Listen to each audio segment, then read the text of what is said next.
Selamat sejahtera saya ucapkan kepada semua. Topik saya ialah cabaran guru dalam pelaksanaan perubahan di sekolah menengah di Sabah. Saya, Mian Sansan Mijaika Jamika dari UMS pembentang bagi kajian ini. Selain itu, turut bersama-sama dalam kajian ini iaitu Dr. Christina Andin daripada UMS dan Dr. Rosmiza Muhammad Zainal daripada UKM. Sebagai pengenalan, saya akan mengemukakan beberapa dasar perubahan pendidikan di Malaysia yang sudah pun dilaksanakan khususnya di sekolah-sekolah menengah di seluruh negara. Memartabatkan bahasa Malaysia dan memperkukuh bahasa Inggeris iaitu MBM MBI, kurikulum standard sekolah menengah iaitu KSSM, standard kualiti pendidikan Malaysia gelombang 2 iaitu SKPMG 2, persekitaran pembelajaran maya mahupun Digital Educational Learning Initiative Malaysia, pentaksiran kemahiran berfikir aras tinggi iaitu dikenali sebagai KEBAT, dan pentaksiran bilik darjah iaitu PBD. Maka, kajian ini akan melibatkan dasar-dasar tersebut bagi mengenal pasti cabaran yang dihadapi oleh para guru dalam melaksanakan dasar perubahan pendidikan. Latar belakang masalah.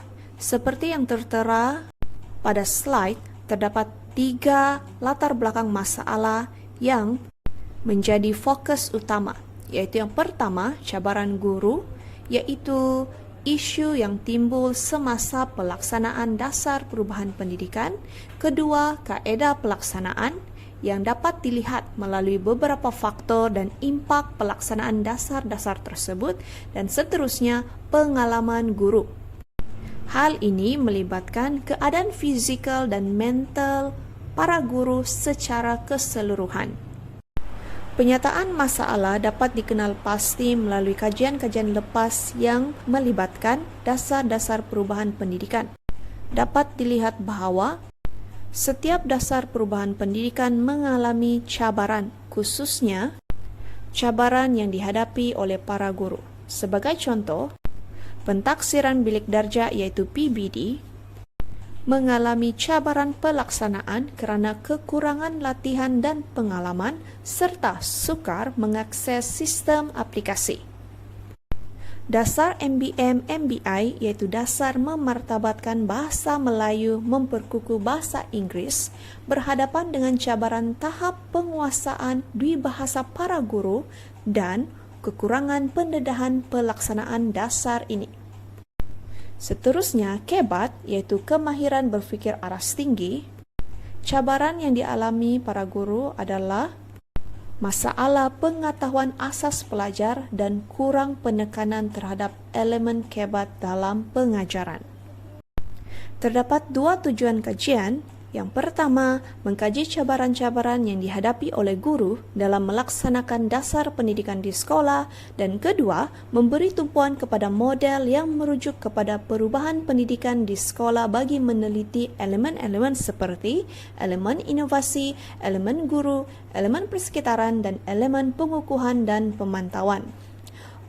Objektif kajian pula terdapat 4 objektif yang selaras dengan elemen-elemen sebentar tadi.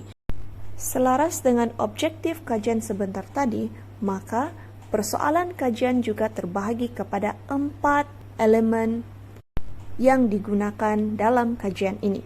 Yang pertama, apakah cabaran yang berkaitan dengan elemen inovasi dalam melaksanakan dasar perubahan pendidikan di sekolah menengah? Kedua, apakah cabaran yang berkaitan dengan elemen guru dalam melaksanakan dasar perubahan pendidikan di sekolah menengah? Ketiga, apakah cabaran yang berkaitan dengan elemen persekitaran dalam melaksanakan dasar perubahan pendidikan di sekolah menengah? Dan yang keempat, apakah cabaran yang berkaitan dengan elemen pengukuhan dan pemantauan dalam melaksanakan dasar perubahan pendidikan di sekolah menengah? Kepentingan kajian. Pertama, Input yang berguna kepada pihak pengumbal dasar pendidikan di Kementerian Pelajaran Malaysia, KPM. Kedua, menjadi panduan kepada kajian lanjutan yang berkaitan, sama ada berkaitan dengan dasar perubahan pendidikan maupun model pendidikan. Ketiga, memberi manfaat kepada pemimpin sekolah. Batasan kajian. Pertama, memfokuskan responden dalam kalangan guru di negeri Sabah. Kedua, sampel yang diambil secara kluster mengikut zon. Ketiga, mengumpulkan data dan maklumat daripada para responden melalui temu bual semi struktur menggunakan aplikasi. Skop kajian pula tertumpu kepada para guru yang berkhidmat di sekolah menengah kebangsaan, iaitu melibatkan beberapa buah sekolah di negeri Sabah yang melibatkan zon Pantai Barat Utara, Pantai Barat Selatan, Pantai Timur, pedalaman atas dan pedalaman bawah. Kajian ini merujuk kepada model-model perubahan pendidikan, iaitu pertama, The Change Agents Guide. Kedua, Strategies for Planned Change. Ketiga, Condition of Change. Keempat, Diffusions of Innovations. Kelima, Concerns-Based Adoptions Model. Keenam, Systemic Change in Education. Dan terakhir, School Change Models and Processes. Oleh itu, model-model ini digunakan untuk mengenal pasti cabaran guru yang dibahagikan kepada 4 elemen utama. Kerangka konseptual. Berdasarkan model-model perubahan pendidikan sebentar tadi, maka terhasillah kerangka konseptual yang dibahagikan kepada bahagian-bahagian yang tertentu. Peringkat 1, 2, 3 merujuk kepada elemen inovasi, iaitu sikap inovasi dan keadaan semasa. Peringkat 4 pula terdapat 2 elemen guru, pengetahuan dan kemahiran, dan elemen persekitaran, iaitu budaya kerja dan psikologi. Bahagian yang seterusnya ialah peringkat 5 dan 6, dan peringkat ini memfokuskan elemen pengukuhan dan pemantauan, iaitu refleksi dan hasil pemerhatian. Reka bentuk kajian ini adalah menggunakan pendekatan kualitatif, bertujuan membekalkan tanggapan holistik yang kaya dengan pandangan dan pengalaman guru, mengumpulkan data melalui temu bual secara individu, dan akhir sekali data dianalisis melalui kaedah tematik. Lokasi kajian. Kajian ini melibatkan semua zon di negeri Sabah, iaitu Pantai Barat Utara, Pantai Barat Selatan, Pantai Timur, pedalaman atas, dan pedalaman bawah. Seterusnya, sampel dan populasi kajian. Seperti yang dapat dilihat pada slide ini, setiap zon mempunyai daerah yang berbeza, sama ada yang berada di kawasan luar bandar dan bandar.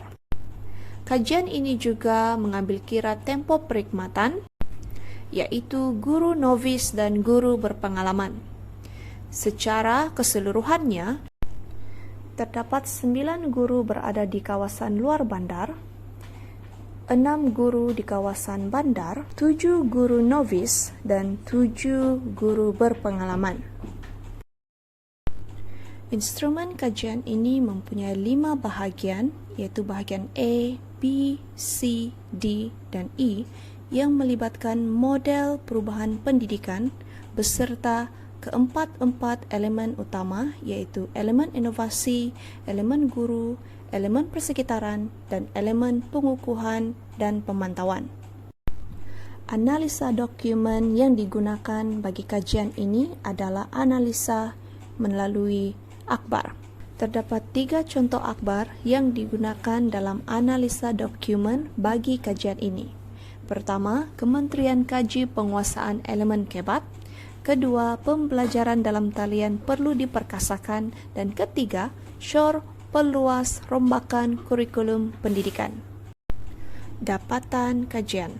Berikut merupakan dapatan kajian yang dianalisis melalui kaedah tematik. Elemen inovasi. Dalam aspek sikap inovasi, guru berhadapan dengan cabaran pemahaman inovasi, lokasi sekolah dan tahap pengetahuan pelajar. Aspek keadaan semasa pula adalah usia guru, tempo perkhidmatan guru dan kaedah pelaksanaan. Elemen guru. Aspek pengetahuan, guru menghadapi cabaran dalam tahap kesediaan guru dan tempo masa persediaan. Manakala aspek kemahiran pula, iaitu cabaran kemahiran instruksional dan penyertaan kursus maupun latihan. Elemen persekitaran, bagi aspek budaya kerja, guru berhadapan dengan masalah perkembangan pedagogi, komunikasi yang efektif dan peranan pemimpin sekolah. Manakala psikologi, iaitu tekanan guru, bebanan guru, dan penerimaan dasar. Elemen yang terakhir iaitu pengukuhan dan pemantauan. Bagi aspek refleksi, guru berhadapan dengan cabaran kaedah pemantauan dan sesi refleksi. Manakala hasil pemerhatian, perubahan dasar, impak dasar, dan objektif dasar. Perbincangan bagi kajian ini terbahagi kepada 4 bahagian utama. Pertama, perbincangan dapatan kajian iaitu cabaran berkaitan dengan elemen-elemen. Kedua, limitasi kajian. Pertama, kekangan pandemik COVID-19. Kedua, kesukaran mengumpul data. Dan ketiga, capaian internet yang lemah. Implikasi kajian ini adalah melibatkan model perubahan pendidikan, penyelidikan dan pihak atasan. Manakala cadangan kajian lanjutan boleh melibatkan skop kajian, sampel kajian dan reka bentuk kajian. Sebagai kesimpulan bagi kajian ini, para guru memainkan peranan yang penting dalam menjayakan dasar perubahan pendidikan. Maka setiap cabaran pelaksanaan dasar tersebut perlu dipertimbangkan beserta dengan tindakan dan kaedah pelaksanaan yang sesuai. Selain itu, para guru memerlukan pendedahan khusus daripada pihak atasan secara terperinci mengikut kesesuaian keadaan sekolah masing-masing bagi menjamin kualiti pelaksanaan dasar perubahan pendidikan. Oleh yang demikian, pelaksanaan dasar yang tidak mengambil kira pelbagai isu termasuklah budaya kerja dan kebajikan peribadi para guru menjadi faktor menyukarkan proses pelaksanaan yang selari dengan kehendak kementerian. Sekian sahaja pembentangan saya. Terima kasih.